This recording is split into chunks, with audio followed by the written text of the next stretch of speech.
그러니까 정치권에서 보면 어느 정도 괜찮은 커리어를 가지고 있는 인물이라고 볼 수도 있는데, 그러니까 이제 지금 관심은 진짜 기획자가 있는 것이냐, 있다면 누구냐가 찾아야 핵심이거든요. 됩니다. 있을 거라고 저는 미루어 충분히 짐작할 만한 정황입니다. 왜냐하면 저 이유미 씨는 본인이 그 새벽에 기자들한테 SOS라는 그랬죠. 타전을 합니다. 저 지금 화면에 나오고 있지만 예.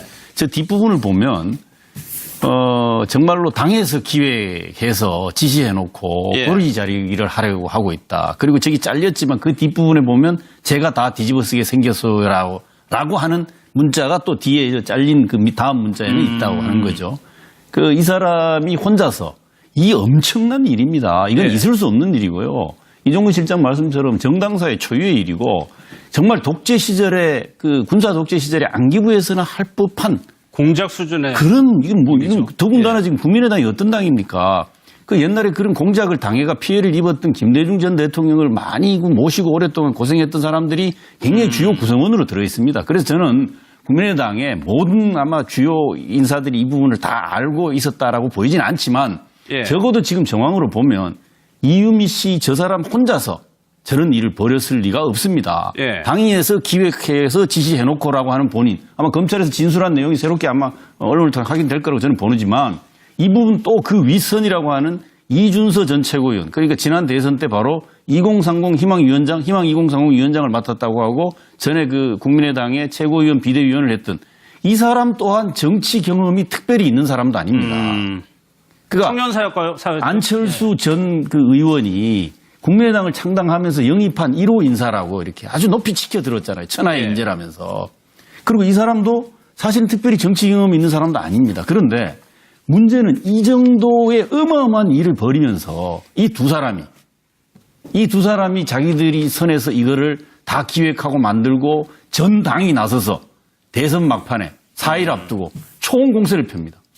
무려 28회에 걸쳐서 성명서를 발표합니다. 예. 논평도 나오고 지도부가 나서서 현수막 들고 문유라다, 제2의 정유라다라고 몰아치면서 문재인 후보의 사퇴를 요구할 정도로 엄청나게 총공세를 폈습니다. 그런데 예. 이게 과연 이유미 씨라는 저 당원한 사람하고 그 위에 영입대가 이제 영입 1호라고 들어왔던 이준서 전 그 국민의당 최고위원 선에서 끝났다? 이거 믿을 사람 아무도 없기 때문에요. 검찰이 수사를 철저히 해서 밝히겠지만 이건 이 땅에서 다시는 없을 수 있도록 그러니까 발본색원을 해버려야 될 부분이고 예. 국민의당이 오늘 그 김동철 원내대표가 얘기했죠. 최고형으로 다스렸으면 좋겠다고. 예. 반드시 그렇게 해야 됩니다. 그리고 국민의당이 지금 남의 일인 것처럼 얘기한다거나 혹은 뭐 마치 피해자인 문준용 씨 문제도 같이 조사해야 된다? 이런 식의 얘기는 온당하지 않습니다. 예. 지금은 어떤 경우든 간에 국민의당 자체가 정말 자숙하고 대성 통곡하고 대반성을 해야 되는 그 시기다라고 하는 점을 잊지 말아야 된다고 생각을 하고요.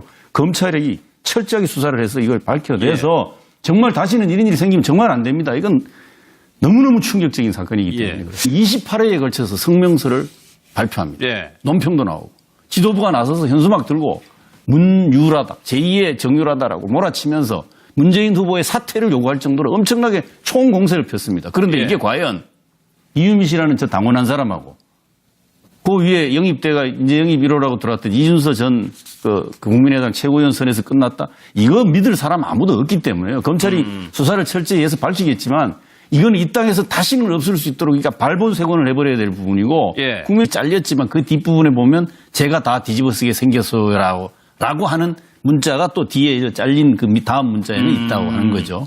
그 이 사람이 혼자서 이 엄청난 일입니다. 이건 예. 있을 수 없는 일이고요. 이종근 실장 말씀처럼 정당사의 초유의 일이고 정말 독재 시절에 그 군사 독재 시절에 안기부에서는 할 법한 공작 수준의 이건 더군다나 지금 국민의당이 어떤 당입니까? 그 옛날에 그런 공작을 당해가 피해를 입었던 김대중 전 대통령을 많이 모시고 오랫동안 고생했던 사람들이 굉장히 주요 구성원으로 들어 있습니다. 그래서 저는 국민의당의 모든 아마 주요 인사들이 이 부분을 다 알고 있었다라고 보이진 않지만 예. 적어도 지금 정황으로 보면 이유미 씨 저 사람 혼자서 저런 일을 벌였을 리가 없습니다. 예. 당위에서 기획해서 지시해놓고라고 하는 본인, 아마 검찰에서 진술한 내용이 새롭게 아마 언론을 통해 확인될 거라고 저는 보지만 이 부분 또 그 윗선이라고 하는 이준서 전 최고위원, 그러니까 지난 대선 때 바로 2030 희망위원장, 희망 2030 위원장을 맡았다고 하고 전에 그 국민의당의 최고위원 비대위원을 했던 이 사람 또한 정치 경험이 특별히 있는 사람도 아닙니다. 그러니까 청년사역과 안철수 전 그 의원이 국민의당을 창당하면서 영입한 1호 인사라고 이렇게 아주 높이 치켜들었잖아요. 천하의 예. 인재라면서.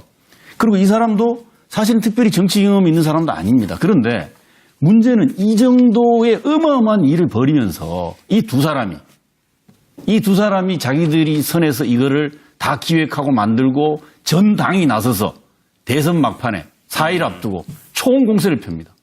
무려 그러니까 정치권에서 보면 어느 정도 괜찮은 커리어를 가지고 있는 인물이라고 볼 수도 있는데, 그러니까 이제 지금 관심은 진짜 기획자가 있는 것이냐, 있다면 누구냐가 찾아야 핵심이거든요. 됩니다. 있을 거라고 저는 미루어 충분히 짐작할 만한 정황입니다. 왜냐하면 저 이유미 씨는 본인이 그 새벽에 기자들한테 SOS라는 그랬죠. 타전을 합니다. 저 지금 화면에 나오고 있지만 예.